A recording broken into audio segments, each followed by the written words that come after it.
Hello guys, welcome back to the channel. Myself Vinesh Kumar. और अब start करने वाले हैं हम सॉलिड स्टेट का लेक्चर 8। लेक्चर 8 में बात करने वाले हैं इंटरस्टिशियल वॉइड्स के बारे में। क्या होते हैं हमारे इंटरस्टिशियल वॉइड्स? ठीक है, तो इंटरस्टिशियल वॉइड्स क्या होते हैं? Gaps formed in between the touching sphere. Gaps formed in between the touching sphere are known as interstitial void. ये टचिंग स्फेयर इसलिए बोल रहे हैं क्योंकि देखो, जो हमने अभी तक पढ़ा है कि एटम जो है वो कैसे स्फेरिकल शेप में है। तो एटम जब एक दूसरे को टच करते हैं तो उसके बीच में जो जगह बन जाती है, जो जगह खाली रह जाती है, उसी को अपन क्या बोलते हैं? Interstitial void. अब जैसे मैं बना के दिखाऊं तो मान लो कुछ इस तरीके से मैं बना के दिखा देता हूँ। ये अपने क्या है? तीन स्फेयर्स हैं। ये टच नहीं कर पाया तो इसको टच कर देते हैं, ठीक है। और ये भी टच कर रहा है इस तरीके से। तो ये जो बीच में जो जगह बन गई है ना? जो बीच में जगह बन गई है इसी को अपन क्या बोलेंगे? वॉइड। ठीक है। अब ये जो वॉइड्स होते हैं इनके दो टाइप होते हैं, है ना? दो टाइप के अपने पास वॉइड मिलते हैं अपने को। एक होता है planar. Planar voids. Planar voids क्या होते हैं? प्लेनर वॉइड कि void in which centre of sphere यानी centre of atoms and centre of voids are in same plane. इससे क्या मतलब समझते हो? जैसे मैंने अभी यही तुमको डायग्राम दिखाया। देखो, इसमें अगर मैं बात करूं सेंटर की, तो ये रहा तुम्हारा सेंटर, ये रहा। और ये तीनों जो हैं वो एक ही प्लेन में हैं। ये तीनों एटम जो हैं वो क्या है? एक ही प्लेन में है। और ये जो वॉइड पे जो एटम रखा होगा, मान लो छोटा सा, उसका सेंटर भी यही है। वॉइड का जो स्फेयर है उसका भी सेंटर उसी प्लेन में है। तो इसीलिए ये किस कैटेगरी में आ जाएगा? प्लेनर वॉइड, है ना? और ऐसा कोई वॉइड जिसका सेंटर एटम्स के सेंटर के प्लेन में नहीं है, तो वो किस में आ जाएगा? नॉन प्लेनर वॉइड में। तो ऐसे प्लेनर वॉइड कौन कौन से होते हैं? ट्राइंगुलर वॉइड, ट्राइंगुलर वॉइड और स्क्वायर प्लेनर वॉइड। ठीक है। Triangular void, square planar void क्या होते हैं, इसकी डिटेल स्टडी हम करेंगे थोड़ी देर में। पहले जो मैं थ्योरी है थोड़ी बहुत उसको कवर कर लेता हूँ। बाकी एक एक करके मैं सबको शो करूंगा बड़े बेहतरीन तरीके से, तो उसकी टेंशन लेने की जरूरत है नहीं। तो इसमें अभी के लिए हम याद कर लेते हैं कि प्लेनर वॉइड में दो वॉइड होते हैं, दो टाइप के, एक ट्राइंगुलर वॉइड और एक स्क्वायर प्लेनर वॉइड। ठीक है। दूसरी चीज आती है अपनी नॉन प्लेनर वॉइड, जो मैंने बताया था, void in which centre of sphere and centre of void are not in same plane. उसको अपन क्या बोल देंगे? Non planar void. ठीक है। इंपॉर्टेंट क्या है इसके type?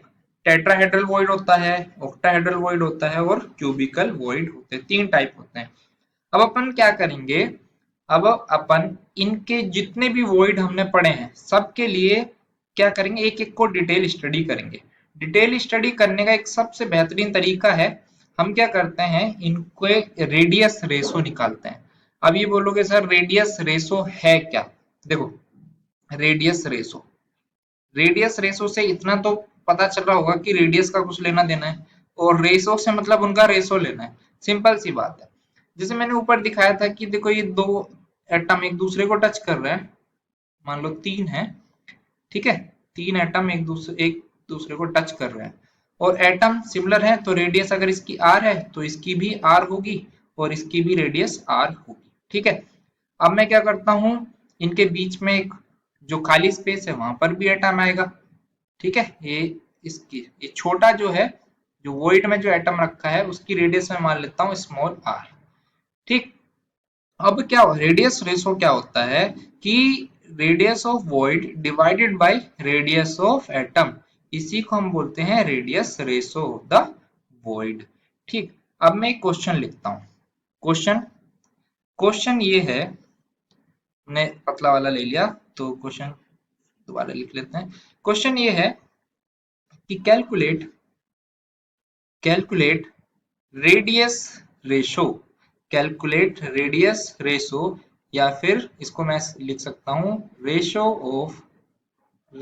Of R to R for each type यानी जितने भी टाइप के वॉइड हमने पढ़े हैं, each type of voids. Calculate radius ratio यानी ratio of R to R for each type of void तो ये एक पर्टिकुलर टॉपिक है, लेकिन मैं इसको क्वेश्चन के फॉर्मेट में करा रहा हूँ। ठीक है, सबसे पहले अपने पास कौन सी वॉइड हमने पढ़ी थी, प्लेनर में आती है ट्रायंगुलर वॉइड, तो उसको स्टार्ट करते हैं। ट्रायंगुलर वॉइड, ट्रायंगुलर वॉइड कब फॉर्म होती है? ट्रायंगुलर वॉइड फॉर्म होती है जब तीन एटम्स एक दूसरे को टच करते हैं और जो खाली स्पेस रह जाता है उसी को अपन बोलते हैं ट्रायंगुलर वॉइड। ठीक है, जैसे ये बना हुआ है, इसमें क्या हो रहा है कि तीन स्फेयर्स ने एक दूसरे को टच किया हुआ है ना, और वो भी वॉइड बना रहे हैं जो कि सेम प्लेन में है, तो इसको ट्रायंगुलर वॉइड, मैंने बताया था ट्रायंगुलर वॉइड प्लेनर वॉइड है। अब देखो इसको अगर थोड़ा सा अच्छे से मैं बना दूं फिर से, क्योंकि कैलकुलेशन नीचे होगी तो नीचे बनाना पड़ेगा। चलो, बार बार हम ट्रायंगुलर वॉइड बना रहे हैं तो अच्छे से बन जाना चाहिए, लेकिन ऐसा है नहीं, अच्छे से नहीं बनने वाला है। ठीक है, ये टच कर रहा है। अब देखो मैं अंदर एक छोटा जो एटम है उसको भी बना लेता हूँ। ठीक है, देखो सबके सेंटर मैंने लिख लिए हैं। इसको मैं बोल देता हूँ अगर ए, तो ये हो जाएगा बी और ये हो जाएगा सी, और बीच वाला जो है उसके सेंटर को मैंने बोल दिया है डी। ठीक है, तो ये इस तरीके से देखो एक ट्रायंगल बन रहा है कि नहीं, ट्रायंगल ट्रायंगल बन रहा है। तो मैं इसको बना लेता हूँ कुछ इस तरीके से। देखो, हाँ एक चीज और, मान लो जब मैं इसका आधा करता हूँ ना इस एंगल का, तो ये सेंटर पे जाकर मिलता है। सेंटर क्या है, डी, और अगर मैं इससे एक परपेंडिकुलर ले लूं तो ये बीच में यहाँ पर जाके मिलेगा। इस पॉइंट को मैं ई मान लेता हूँ। ठीक है, अगर मान लो मैं बी डी और ई ट्रायंगल को बाहर निकाल के रख लूं, मान लो इस तरीके से मैंने इसको बाहर निकाल के रख लिया, ये कौन सा पॉइंट है, बी, यहाँ पर क्या था, ई, और ये है छोटे वाले एटम का सेंटर डी। ठीक, अब देखो ये जो बी और ई वाली लेंथ है वो कितनी हो जाएगी, बी से ई की लेंथ, ये क्या है, रेडियस ऑफ एटम, बड़े वाले एटम की रेडियस ही तो है। रुको एक मिनट, हाँ, बड़े वाले एटम की रेडियस ही तो है ये, और वो कितनी है, आर। तो बी से ई तक की डिस्टेंस हो गई आर। बी से अगर डी की बात करें, देखो बी से डी की बात, तो ये वाला है बी से डी, यानी कुछ इस तरीके से ये एटम, फिर उसके बाद ये वाला एटम छोटा वाला, तो ये बी है और ये डी है। तो बी से यहाँ तक की डिस्टेंस हो गई आर, डी इसके बाद यहाँ से डी तक की हो गई छोटा आर, है ना, स्मॉल आर। तो बी से डी की distance r plus small r, तो मैं क्या लिख सकता हूँ इसको, आर प्लस स्मॉल आर, और ये था आधा एंगल उसका, तो ये हो गया 30 डिग्री। ठीक है, अब अगर मैं ये बताओ कि ये ले लूं कोस 30, कोस 30 डिग्री क्या होता है ना, बेस अपॉन हाइपोटेनस। बेस कितना है, R, divided by hypotenuse R plus r. अच्छा, अगर मैथ तुम्हारा बहुत अच्छा है तो कोस 30 की वैल्यू पता ही होगी, कितनी होती है, √3/2 is equal to R upon R plus r.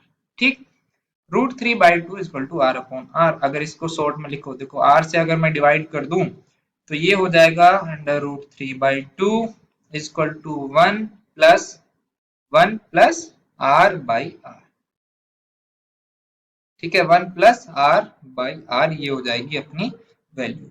अच्छा, यहाँ से क्या हो जाएगा, एक मिनट थोड़ा सा गड़बड़ हो गया है यहाँ पर, थोड़ा सा गड़बड़ हो गया, इसको दोबारा लिख लेते हैं। ये हो गया तुम्हारा √3/2, मैंने आर से डिवाइड किया, ऊपर हो गया 1, नीचे 1 प्लस आर बाई आर, तो 1 प्लस आर बाई आर हो जाएगा, 1 प्लस आर बाई आर हो जाएगा √2/√3। ठीक है, 2/√3, ये ऊपर गया तो 1 प्लस आर बाई आर, ये उल्टा हो गया 2/√3। ठीक, अपने को निकालनी है आर बाई आर की वैल्यू, तो r by R is equal to 2/√3 - 1, और जब इसको कैलकुलेट करोगे तो ये हो जाएगा 0.155। ठीक है, तो अपन निकाल सकते हैं आर बाई आर की वैल्यू कितनी हो गई, 0.155। ये किसके लिए है, ये ट्रायंगुलर वॉइड के लिए है। आर बाई आर और ट्रायंगुलर वॉइड विल बी 0.155। ठीक है, चलो अब बात करते हैं दूसरा वॉइड। दूसरा वॉइड क्या था अपना, square planar void, square planar. ठीक है, ये भी क्या था, एक अपना प्लेनर वॉइड था, स्क्वायर प्लेनर वॉइड। कैसे बनता है स्क्वायर प्लेनर वॉइड?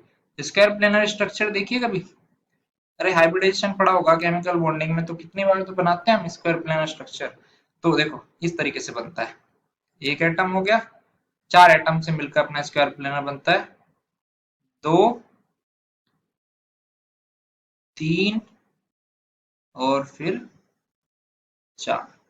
ठीक है, अगर देखो अब चार जो स्फेयर्स हैं, चार एटम्स हैं, वो एक दूसरे को टच कर रहे हैं ना, ये इसको टच कर रहा है, इसको टच कर रहा है, इसको टच कर रहा है, बीच में जो स्पेस बचा है वो क्या हो गया, अपना square planar void, void created by square planar structure. ठीक है, तो अब देखो फिर से मैं क्या कर लेता हूँ, इनको ज्वाइन कर लेता हूँ, ज्वाइन कर लिया सबको, पहले नाम भी दे देते हैं, चलो नाम क्या देंगे, चलो मैं इसको ए दे देता हूँ, इसको बी और इसको सी, क्योंकि मेरे को तो ट्रायंगल से मतलब है। अच्छा, अब इसको अगर मैं ज्वाइन कर दूं इस तरीके से तो कोई दिक्कत तो है नहीं, बिल्कुल भी नहीं है। अच्छा, अब देखो ये पूरा एंगल 90 डिग्री था, तो आधा कितना हो जाएगा 45 डिग्री। तो मैं क्या करता हूँ, एबीसी को बाहर निकाल लेता हूँ, जो एबीसी अपना ट्रायंगल बन रहा है उसको बाहर निकाल लेता हूँ, ये हो गया। ठीक, ये कितना एंगल 45 डिग्री। अच्छा ये बताओ, अगर ये बी है, ये ए है और सी, तो बी सी वाली डिस्टेंस कितनी होगी जरा बताना जरा। ये हो गई आर, ये भी हो गई आर, तो डिस्टेंस कितनी हो गई 2r। ठीक है, और अगर मान लो ये क्या है, रेडियस है, ये भी r होगा, छोटे वाले जो स्फीयर है, छोटा वाला स्फीयर जो वॉइड में है, उसका तो डायमीटर चाहिएगा है ना, क्योंकि पूरा है, तो डायमीटर कितना हो जाता है 2r, क्योंकि अपन ने ले रखा है radius of void, radius of void है ना, ये छोटा r क्या है, radius of void is equal to small r, और radius of atom, radius of atom is equal to capital R, है ना, एटम बड़ा है तो आर भी बड़ा वाला लिया है, तो 2r हो गई तुम्हारी वॉइड की डायमीटर, प्लस फिर से r, तो टोटल डिस्टेंस कितनी हो जाएगी 2r plus 2 small r, capital R plus small r।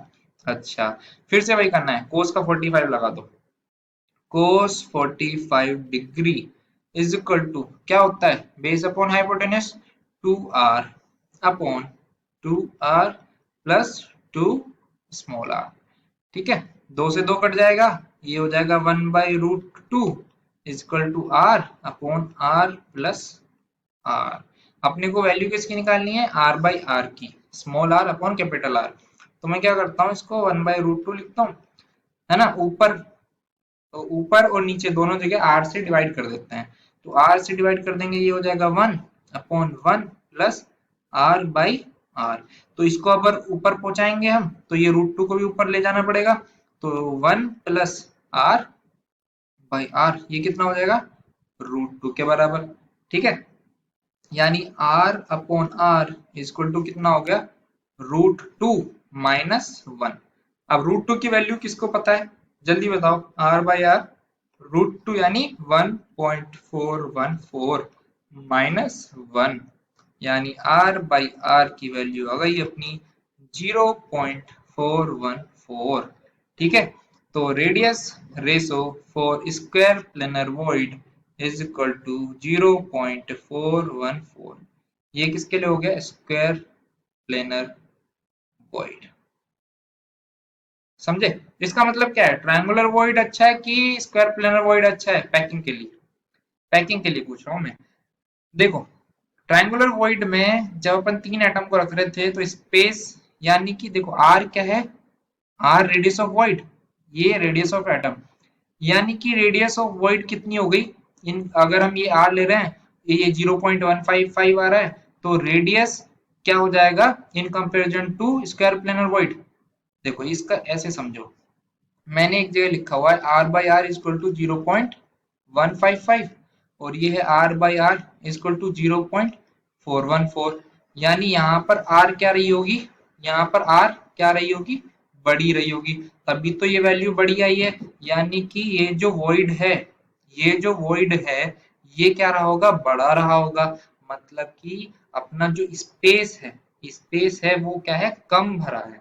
इसका मतलब क्या कह सकते हैं हम कि ट्रायंगुलर पैटर्न ज्यादा अच्छा है कि स्क्वायर प्लेनर। ट्रायंगुलर पैटर्न ज्यादा अच्छा है क्योंकि इसमें स्पेस स्पेस कम बचता है, इसलिए छोटा एटम ही आ पाएगा, है ना। अपने को पैकिंग क्या चाहिए होती है, एकदम खतरनाक वाली, मतलब जिसमें हम ज्यादा से ज्यादा सामान रख सकें। अगर उसमें स्पेस ज्यादा बच रहा है, इसका मतलब वो काम का पैकिंग नहीं है, अच्छा पैकिंग नहीं है। तो अपने अपन ने बात कर ली अभी प्लेनर वॉइड्स की। तो इसमें हम प्लेनर वॉइड्स के बारे में बात करेंगे। नेक्स्ट लेक्चर में अपन नॉन प्लेनर वॉइड्स को एक से मतलब टेट्राहेड्रल वॉइड, ऑक्टाहेड्रल वॉइड और क्यूबिकल वॉइड्स के लिए आर बाई आर की वैल्यू निकालेंगे। ठीक है, तब तक तुम्हें इस पे थोड़ा वर्क करो, कैसे मैंने ये ट्रायंगल वगैरह निकाले हैं इसको सीखो। और अगर कोई डाउट रह जाता है तो आप कमेंट सेक्शन में लिख सकते हैं। ठीक है, तो धन्यवाद।